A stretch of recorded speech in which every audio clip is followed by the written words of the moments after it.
광야에서 진을 치는 순서와 행진하는 순서.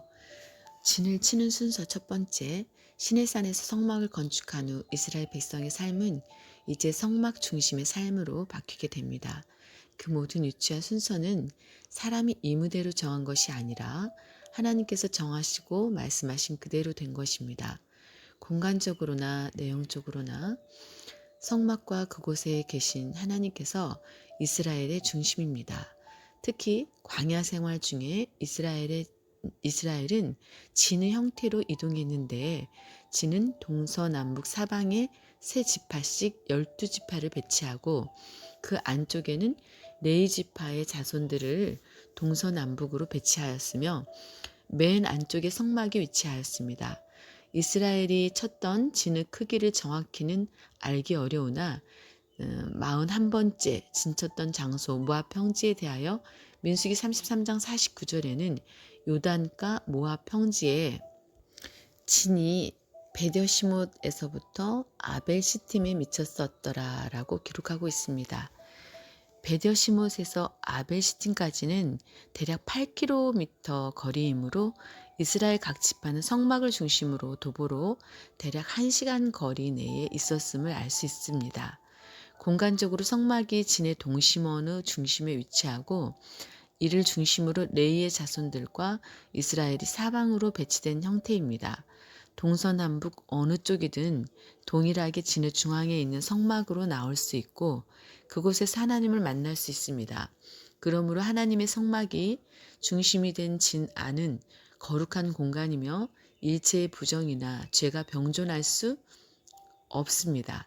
그래서 문둥병자나 유출병자나 시체를 만진 자 등 부정한 자가 생기면 진 밖으로 추방하여 격리, 조치를 내림으로써 진 안을 거룩한 공간으로 유지했던 것입니다. 민수기 5장 1절에서 4절, 12장 10절, 15절에서 16절. 동쪽에는 유다 지파를 대표로 하는 이사갈과 스불론 지파가 합 18만 6,400명, 남쪽에는 루우벤 지파를 대표로 하는 시므온과 갓 지파가 합 15만 1,450명, 서쪽에는 에브라임 지파를 대표로 하는 므낫세, 베냐민 지파가 합 10만 8,100명, 북쪽에는 단 지파를 대표로 하는 아셀과 납달리 지파가 합 15만 7,600명이었습니다.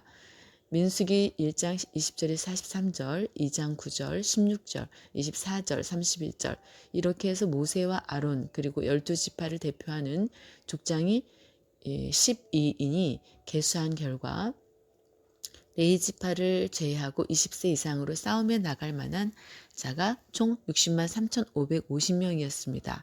민수기 1장 44절에서 47절 동편 제1대 유다 진영 유다, 이사갈, 스불론 지파 민수기 2장 3절에서 9절 동방 해돋는 편의 진칠자는 그 군대대로 유다의 진기에 속한 자라. 유다 자손의 족장은 암미다답의 아들 나손이요 민수기 2장 3절 그들은 제1대로 진행할지니라 민수기 2장 9절 동방 케뎀은 앞에 있다, 앞으로 가다 라는 뜻의 카담에서 유래한 단어입니다. 동방을 뜻하는 케뎀의 가장 기본적인 뜻은 앞입니다. 이스라엘은 지리적으로 해가 떠오르는 동쪽을 앞쪽, 민수기 3장 38절, 욥기서 23장 8절, 시편 139편 5절로 놓고 방위의 기준으로 삼았습니다. 그러므로 지중해가 있는 서쪽은 앞면과 반대되는 뒷면이고 북쪽은 왼쪽, 남쪽은 오른쪽으로 생각했던 것입니다. 해가 뜨는 동쪽은 하나님의 임재를 상징하는 방향입니다.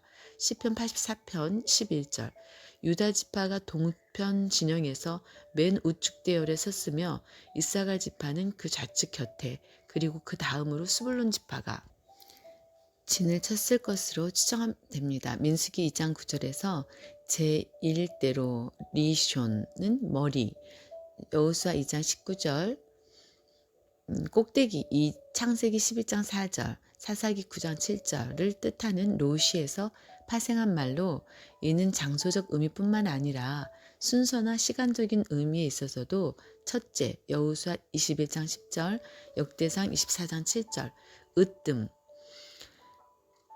또 처음 출애굽기 34장 1절, 욥기서 15장 7절 등을 뜻합니다. 이는 행진할 때 유다 진영에 속한 세 지파 유다, 이사갈, 스불론이 선봉에 서서 행군할 것을 명령하고 있는 말씀입니다. 성막을 중심으로 진을 치는 내용을 볼 때 성막을 가운데로 두고 첫째는 무라리, 게르손, 모세와 아론과 아들들, 성막 오른편에는 모세와 아론과 아들들이 있고 왼편으로는 게르손, 위쪽으로는 무라리, 아래쪽으로는 고핫, 또 무라리 위에는 아셀, 또 성막 밑으로 고핫 밑으로는 시므온이 있고 아셀 옆에 단, 그리고 아셀의 오른편에는 납달리, 왼편에는 단. 또 성막의 중심으로 왼편에 게르손과 므낫세, 게르손 그 다음에가 므낫세, 그리고 므낫세 옆으로 므낫세 위로 베냐민, 밑으로는 에브라임. 또 성막을 중심으로 오른편에 모세와 아론과 아들들이 있는데 그 옆으로 이사갈이 있는데 이사갈 위쪽으로 유다, 또 이사갈 밑으로는 스불론이 있어요. 또 성막 밑 남쪽으로는 고핫이 있고 그 밑으로는 시므온이 있고 시므온 옆으로 갓과 루벤이 있습니다. 시므온 오른편에 루벤, 시므온 옆 왼편에 갓이 있어요. 남편 제2대 루벤 진영, 루벤, 시므온, 갓지파, 민수기 2장 10절에서 16절, 남편에는 루벤 군대에 진키가 있을 것이라. 루벤 자손의 족장은 수데우르 아들 엘리스리오, 민수기 2장 10절, 그들은 제2대로 진행할지니라. 민수기 2장 16절, 남편은 테만, 남편은 오른쪽을 뜻하는 야민에서 파생된 단어입니다. 이는 해가 뜨는 동쪽을 전면으로 할 때 남쪽이 오른편이 되기 때문에 생겨난 말입니다. 오른쪽은 힘, 능력, 축복을 상징합니다. 출애굽기 15장 6절, 12절. 이런 점에서 볼 때 능력, 기력의 시작이라 일컬음을 받는 루벤 진영이 남편에 위치하게 된 것입니다. 제2대 셰니는 둘째, 창세기 1장 8절, 사사기 6장 25절, 둘째라는 뜻으로 루우벤, 시므온, 갓지파의 장정들이 속한 루우벤 진영이 유다 진영의 뒤를 이어 제2대로 행진할 것을 의미하는 말입니다. 실제로 행진할 때 유다 진영 바로 뒤에 위치한 지파는 회막을 운반하는 뇌이 지파로 게르손과 무라리 자손들이었습니다. 민수기 10장 17절. 그러나 이스라엘의 광야 항우 대열은 군사적인 목적으로 짜여져 있었으므로 레이 자손 게르손과 무라리, 레이 자손은 대수에 포함시키지 않았고 남편 후 루벤 진영을 제2대라고 하였습니다. 서편 제3대 에브라임 진영, 에브라임, 므낫세, 베냐민 지파, 민수기 2장 18절에서 24절, 서편에는 에브라임의 군대의 진키가 있을 것이라. 에브라임 자손의 족장은 암미우스 아들 엘리사마요. 민수기 2장 18절, 그들은 제3대로 진행할지니라. 민수기 2장 24절.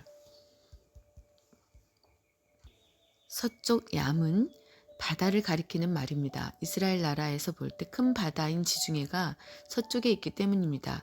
따라서 가나안 땅을 삶의 기반으로 하는 이스라엘에게 얌은 해가 지는 곳, 즉 바다 쪽을 의미합니다. 에브라임 지파와 그 진영에 속한 므낫세 지파와 베냐민 지파가 제2대였던 루벤 진영 바로 뒤에서 행군한 것처럼 보입니다. 그러나 실제는 루벤 진영과 에브라임 진영 사이에 회막의 여러 물품과 기물들을 담당하는 고핫 자손들이 행군하고 있었으므로 민수기 2장 17절, 10장 21절 에브라임 진영은 고핫 자손을 뒤에서 호위하면서 보호하는 임무를 맡았을 것으로 추정됩니다. 북편 제4대 단 진영. 단은 아셀 납달리 지파. 민수기 2장 25절에서 31절. 북편에는 단 군대의 진기가 있을 것이라. 단 자손의 족장은 암미사대의 아들 아히에스리요. 민수기 2장 25절. 그들은 길을 따라 후대로 진행할지니라. 민수기 2장 31절. 북 차포는 숨기다. 출애굽기 2장 2절, 여호수아 2장 4절. 숨기다라는 뜻을 가진 동사 차판에서 유래하여 북부편이라는 뜻으로 사용되었습니다. 이스라엘 사람에게 있어 북쪽은 좋지 않은 방위로 생각되었습니다. 가나안 땅을 중심으로 볼 때 동쪽으로는 아라비아 사막이 위치하고 서쪽으로는 지중해가 있었기 때문에 이스라엘을 침공하려는 나라들은 남쪽 아니면 북쪽으로 들어왔습니다. 이들은 광야를 행진할 때에는 에브라임 진영의 뒤를 따르는 제4대에 속했습니다. 그리고 행진을 멈추고 일정한 곳에 자리를 잡을 때에는 회막을 중심으로 북쪽에 위치하였습니다. 야곱이 임종 시 단에 대하여 예언했듯이 창세기 49장 16절에서 17절, 또한 모세가 그의 후손들에게 대하여 언급했듯이 신명기 33장 22절, 그들은 전투적 기질이 강하고 용맹스러웠습니다. 이처럼 단 진영에 속한 자들은 그들의 용감하고 전투적인 특성 때문에 이스라엘 전체의 후방을 방어하는 역할을 수행하였습니다. 레위 자손들, 모세와 아론과 아론들의 아들들, 게르손 가족들, 고핫 가족들, 무라리 가족들. 모세와 아론과 아론의 아들들은 동, 게르손 가족들은 서, 고핫 가족들은 남, 무라리 가족들은 북. 성막을 중심하여 동서남북 사방으로 성막에 가장 가까이 레위 지파가 진을 쳤습니다. 민수기 3장 21절에 39절. 동편에는 모세와 아론과 아론의 아들들. 민수기 3장 38절, 서편에는 게르손 가족들, 민수기 3장 23절, 남편에는 고핫 가족들, 민수기 3장 29절, 북편에는 무라리 가족들, 민수기 3장 35절이 진을 쳤습니다. 그리고 그 주위를 이스라엘 12지파가 동서남북 각각 3지파씩 대우를 형성하여 진을 쳤습니다. 민수기 2장 1절에 31절. 이스라엘은 출애굽 이후 40년 노정에 진을 친 곳이 42곳입니다. 그런데 성막 계시를 받은 후에 성막을 중심으로 진을 친 것은 11번째 진쳤던 신의 광야를 포함하여 마지막 길갈까지 32군데입니다. 민수기 33장, 여호수아 4장 19절. 두 번째 행진하는 순서. 약 200만 명에 달하는 이스라엘 백성은 진을 거두고 광야에서 행군할 때에는 성막을 중심하여 행진하였습니다. 민수기 2장 17절, 10장 11절에서 36절. 행진할 때에는 각각 세 지파씩 구성된 총 4대의 진영으로 나뉘어 부대 깃발을 앞세웠습니다. 언약궤가 가장 먼저 앞서 행하며 그들의 쉴 곳을 찾았습니다. 민수기 10장 33절. 언약궤가 떠날 때 모세는 여호와여 일어나사 주의 대적들을 흩으시고 주를 미워하는 자로 주의 앞에서 도망하게 하소서라고 외쳤으며 민수기 10장 35절. 궤가 쉴 때에는 여호와여 이스라엘 천만인에게로 돌아오소서라고 외쳤습니다. 민수기 10장 36절. 전체 이스라엘 진영의 행렬 앞에서 행군을 선도한 언약궤는 여호와 하나님과 이스라엘이 맺은 은혜 언약의 결정적 표징이었습니다. 따라서 이러한 언약궤가 이스라엘의 행군을 선도했다는 사실은 하나님께서 언약의 당사자인 이스라엘을 인도하신 것을 나타냅니다. 언약궤 다음으로 첫 번째 진영은 유다 자손을 선두로 한 이사갈, 스불론 자손 지파이며 그 다음에 게르손과 무라리 자손이 성막을 메고 진행하였습니다. 민수기 10장 14절에서 17절, 민수기 4장 24절에서 33절. 그 다음으로 두 번째 진영은 누우벤 자손을 선두로 한 시몬 갓 자손 지파이며 그 다음에 고앗 자손이 성물을 메고 진행하였습니다.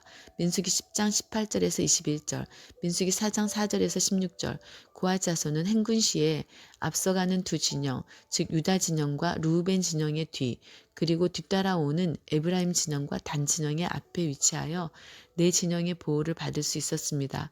하나님의 언약궤가 이스라엘을 앞서 인도하시며 쉴 곳을 찾아주셨기 때문에 언약궤는 행진하는 진영들보다 앞서 행하였습니다. 민수기 10장 33절. 나머지 성물들은 성막을 메고 있는 게르손과 무라리 자손들이 두 번째 진영을 뒤따라갔습니다. 성막이 먼저 도착해서 세워진 후에 성물들이 안치되었기 때문입니다. 민수기 10장 21절. 세 번째 진영은 에브라임 자손을 선두로 한 므낫세, 베냐민 자손 지파가 진행하고 네 번째 진영은 단 자손을 선두로 한 아셀 납달리 자손 지파가 진행하였습니다.